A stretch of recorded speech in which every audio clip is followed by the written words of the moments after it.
ये कहानी छगनपुर नाम के एक छोटे से गांव की है, जहां अजय नाम का एक गरीब किसान रहता था। अजय के परिवार में उसके अलावा उसकी पत्नी सीमा और एक बेटा राजू था, जिनके साथ वो बहुत खुशी खुशी रहता था। अजय के पास गांव में अपनी एक जमीन थी, जहां पर खेती कर वो अपने घर का पालन पोषण करता था। परंतु अब उसकी वो जमीन पहले की तरह उपजाऊ नहीं रही थी। धीरे धीरे उसकी जमीन से फसल की पैदावार भी कम होने लगी थी। एक दिन इसी चिंता में वो अपने जमीन के पास बैठा होता है और कमाने का कोई और जरिया सोचने लगता है।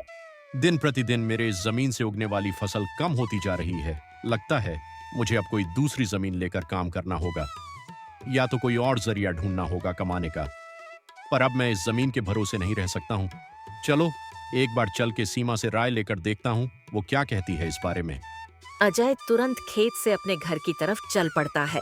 घर पहुंचकर वो सबसे पहले अपनी पत्नी सीमा को आवाज लगाता है।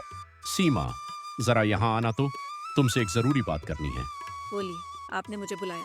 हाँ सीमा, मुझे तुमसे एक जरूरी विषय पर बात करनी है और तुम्हारी राय जाननी है। हाँ, बोलिए क्या बात है। सीमा, तुम तो जानती हो हमारी जमीन अब पहले की तरह इतनी उपजाऊ नहीं रही है, और अगर मैं ज्यादा खाद वगैरह डालने की कोशिश करूंगा तो कहीं उसकी मिट्टी और खराब ना हो जाए। इसलिए सोच रहा हूं कि कुछ समय के लिए उस जमीन पर खेती करना छोड़ दूं। हर साल थोड़ी थोड़ी खाद उसमें डालता रहूंगा, जिससे कुछ सालों बाद वो पहले की तरह उपजाऊ हो जाएगी। फिर उसमें खेती करना शुरू कर दूंगा।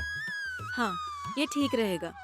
इससे आपकी जमीन भी सही रहेंगी और उसमें उगने वाली फसल भी। हाँ, पर तब तक मैं क्या करूं, क्योंकि मेरे पास दूसरी तो कोई जमीन नहीं है। तो घर का खर्च चलाने और राजू के पढ़ाई के लिए कहाँ से पैसे जुटा पाऊंगा। आप एक काम क्यों नहीं करते? एक बार जाकर गांव के जमींदार काका से मिल लीजिए। वो तो बहुत अच्छे और नेक दिल है। वो आपकी जरूर कोई मदद करेंगे। हाँ सीमा, ये ठीक रहेगा, क्योंकि काका अगर कोई नया काम भी करने बोलेंगे तो वो उसमें भी मेरी मदद कर देंगे। ठीक है सीमा, तो मैं कल सुबह सुबह ही काका से मिलने उनके घर चला जाऊंगा।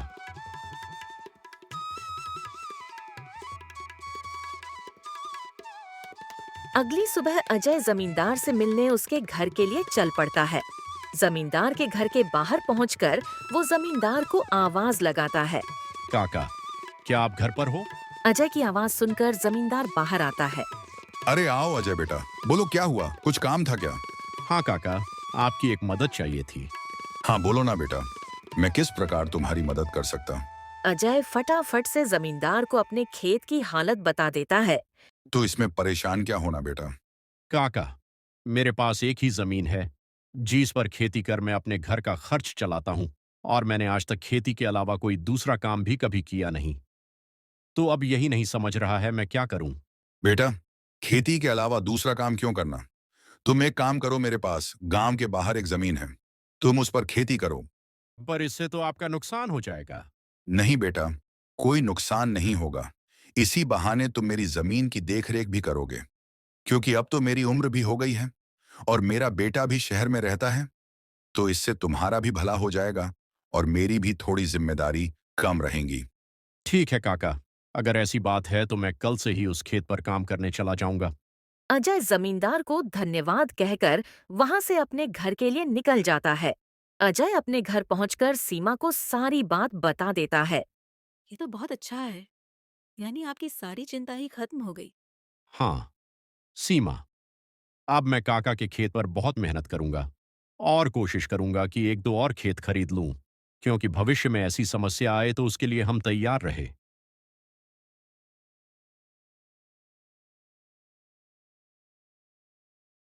अगली सुबह अजय जमींदार के खेत पर काम करने निकलने वाला होता है।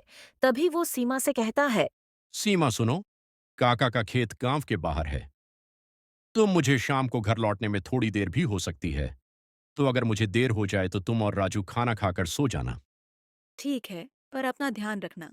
फिर क्या था, अजय गांव के बाहर वाली जमीन पर काम करने चल पड़ता है। चलते चलते कुछ समय बाद वो गांव के बाहर वाली जमीन पर पहुंच जाता है। चलो अब पहुंच गया हूं, तो फटाफट से खेत पर काम करना शुरू कर देता हूं। अजय अपनी कुदाल उठाकर खेत पर काम करना शुरू कर देता है। अजय को अभी काम करते कुछ समय हुआ ही था कि तभी पीछे से एक सांप आकर उसे काट लेता है। सांप के काटने के कुछ समय में ही अजय चक्कर खाकर वहीं गिर जाता है। यहाँ अजय सांप के काटने से बेहोश हो चुका था, पर गांव के बाहर होने के कारण उसकी खबर अब तक उसके घर वालों को नहीं चलती है। सुबह की अब रात हो जाती है और सीमा अजय का इंतजार कर रही होती है। माँ को इतने परेशान देख राजू पूछता है। क्या हुआ माँ? पिताजी अब तक क्यों नहीं आए? बेटा, तुम्हारे पिताजी आज काम करने जमींदार काका के गांव के बाहर वाली जमीन पर गए हैं और उन्होंने मुझे बोला भी था कि उन्हें आते आते देर हो जाएगी, पर अब कुछ ज्यादा ही समय हो गया है। माँ, आप क्यों फिक्र कर रही हो? पिताजी ने जब बोला था कि उन्हें आने में देर होगी, तो कुछ सोच समझ कर कहाँ होगा। एक काम कीजिए, आप जाकर सो जाइए।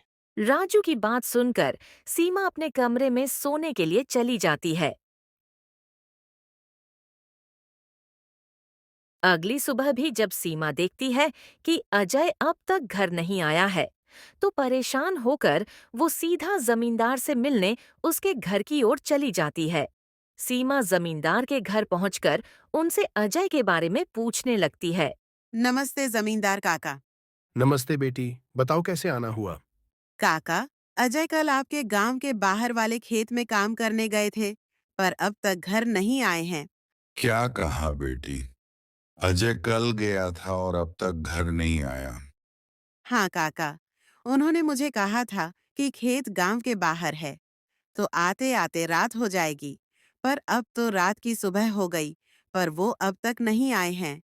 चिंता मत करो, बेटी मुझे थोड़ा समय दो। मैं अभी किसी को भेजकर पता लगाता हूँ कि अजय कहाँ है। जमींदार तुरंत अपने घर में काम करने वाले आनंद को अजय को देखने अपने खेत पर भेजता है।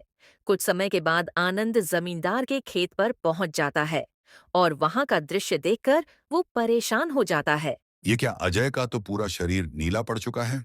मुझे लगता है इसे किसी सांप ने काटा है। मुझे तुरंत जमींदार जी को यह बात बतानी पड़ेगी। आनंद वहां से भागते भागते जमींदार के घर के लिए निकल जाता है। आनंद जैसे ही जमींदार के घर पहुंचता है, उसके कुछ कहने से पहले ही जमींदार। क्या हुआ? घनश्याम बेटा, तुम इतना दौड़ते हुए क्यों आए? और क्या तुम्हें अजय मिला? आनंद जमींदार को सारी बात बता देता है जो उसने खेत में देखी थी। आनंद जब जमींदार को सारी बात बता रहा होता है, तभी वहां पास में खड़ी सीमा भी सारी बात सुन लेती है और बहुत दुखी होती है। घनश्याम, तुम सबसे पहले वैद्य जी को लेकर वहां पहुंचो। मैं सीमा बेटी को लेकर वहां आता हूँ। आनंद को वैद्य जी के पास भेजने के बाद जमींदार सीमा को समझाने लगता है। तो फिर क्या था? जमींदार सीमा को लेकर अजय को देखने उसके खेत की तरफ निकल जाता है और आनंद वैद्य जी को लेने दूसरी तरफ निकल जाता है। जमींदार और सीमा जब वहां पहुंचे तो उन्होंने देखा अजय बेहोश हालत में खेत में गिरा था और उसका पूरा शरीर नीला पड़ चुका था। सीमा अजय के पास बैठकर रोने लगती है। तभी वहां वैद्य जी आ जाते हैं। वैद्य जी के आते ही सीमा वहां से हट जाती है और वैद्य जी अजय की हालत का जायजा लेने लगते हैं। क्या हुआ वैद्य जी? अब कैसी है अजय की हालत? देखिए जमींदार जी, मैं आपको झूठ बोलकर अंधेरे में नहीं रखना चाहता हूँ, पर अजय की हालत बहुत खराब है। वैसे तो मैंने उसे जहर को काटने वाली औषधि दे दी है, परंतु जहर अजय के अंदर कुछ ज्यादा समय तक रह गया है, जिस कारण वो प्रगाढ़ बेहोशी की हालत में चला गया है। प्रगाढ़ बेहोशी, यह क्या होता है वैद्य जी?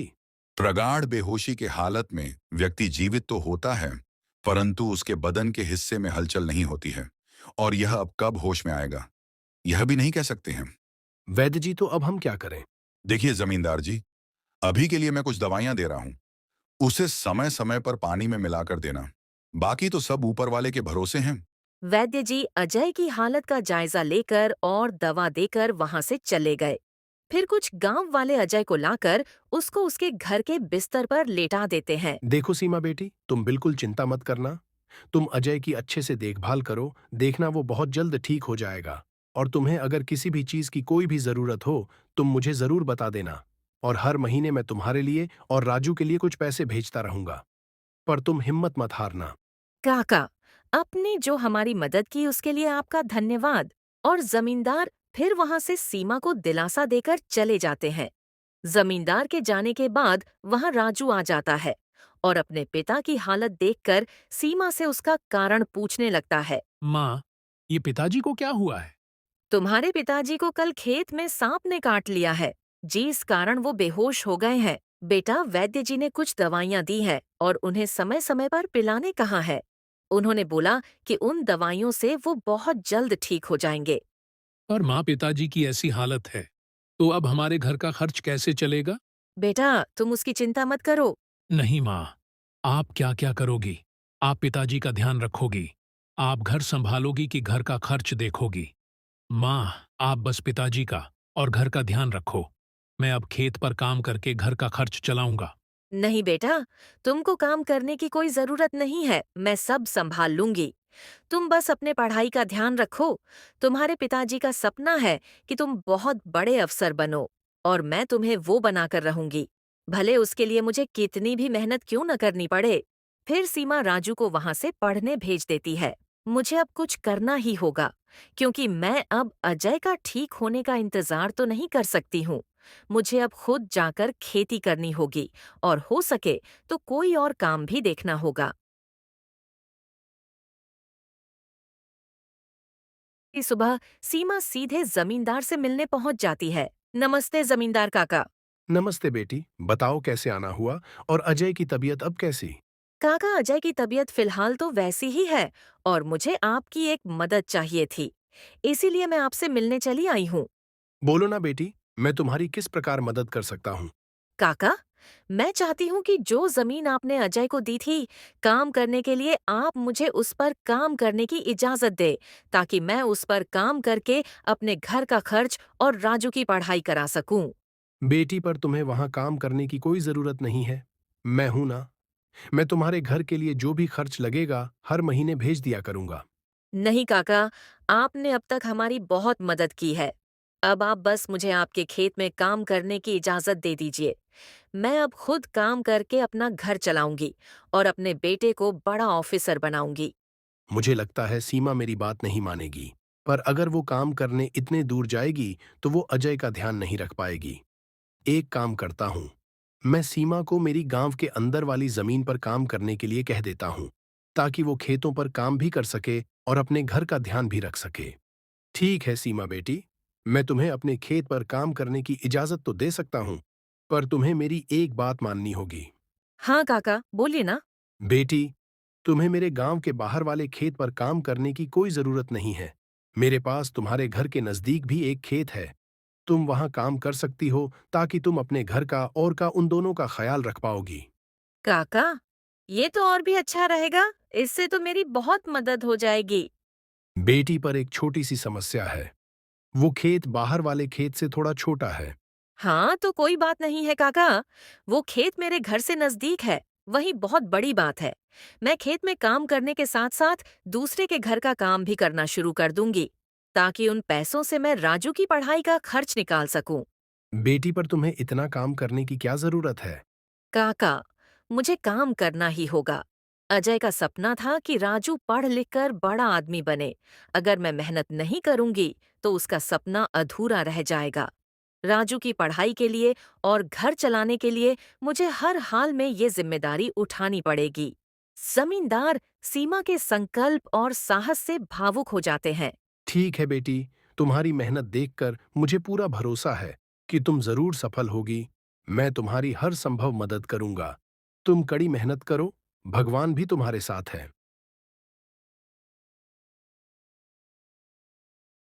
सीमा ने जमींदार के गांव के अंदर वाले खेत पर काम करना शुरू कर दिया। वह सुबह खेत पर काम करती और दोपहर के बाद गांव के घरों में सफाई और खाना बनाने जैसे छोटे मोटे काम करने जाती। धीरे धीरे सीमा की मेहनत रंग लाने लगी। खेत में अच्छी फसल हुई, जिससे उसका घर चलने लगा और जो पैसे वो दूसरों के घरों में काम करके कमाती थी, वह राजू की पढ़ाई में खर्च करने लगी। बेटा, मैं चाहती हूँ कि तुम मन लगाकर पढ़ाई करो। तुम्हारे पिताजी का सपना है कि तुम अफसर बनो। मैं तुम्हारे लिए हर मुश्किल को पार कर लूंगी। माँ, मैं कड़ी मेहनत करूंगा। एक दिन मैं पिताजी का सपना पूरा करके दिखाऊंगा। सीमा की मेहनत और त्याग से गांव के लोग भी प्रेरणा लेने लगे। उन्होंने देखा कि कैसे एक माँ अपने परिवार के लिए हर कठिनाई का सामना कर रही है। इसी बीच अजय की हालत धीरे धीरे सुधारने लगी। वैद्य जी की दवाओं और सीमा की देखभाल ने जहर का असर कम कर दिया। एक दिन अचानक अजय को होश आ गया। अजय, तुम्हें होश आ गया? भगवान ने मेरी मेहनत और दुआएं सुन ली। सीमा, मैंने तुम्हें और राजू को बहुत परेशान किया। नहीं अजय, तुम हमारी ताकत हो। जब तक तुम ठीक हो रहे थे, मैंने हर जिम्मेदारी संभाली और देखो, अब सब कुछ ठीक हो रहा है। अजय धीरे धीरे पूरी तरह ठीक हो गया। उसने सीमा की मेहनत और त्याग देखकर प्रण लिया कि अब वह उसके साथ कंधे से कंधा मिलाकर परिवार को आगे बढ़ाएगा। राजू की पढ़ाई भी सफलतापूर्वक चलती रही थी और कुछ सालों बाद वह एक बड़ा अवसर बन गया। माँ, पिताजी, मैं आज जो कुछ भी हूँ वह आपकी मेहनत और त्याग के कारण हूँ। नहीं बेटा, ये सब तुम्हारी माँ का बलिदान है। उसने हमारे परिवार को बचाने के लिए हर मुश्किल का सामना किया। टाग, सीमा का त्याग और अजय का साथ, दोनों ने मिलकर एक नई मिसाल कायम की। गांव वाले अब भी उनकी इस कहानी को आने वाली पीढ़ियों को प्रेरणा के रूप में सुनाते हैं। इस तरह माँ का त्याग की यह कहानी हमें सिखाती है कि एक माँ का समर्पण किसी भी चुनौती को पार कर सकता है और परिवार को जोड़कर रखता है। दोस्तों, तो इस तरह की और शानदार और मजेदार कहानियों देखने के लिए हमारे इस चैनल को जल्द से जल्द सब्सक्राइब कर लें।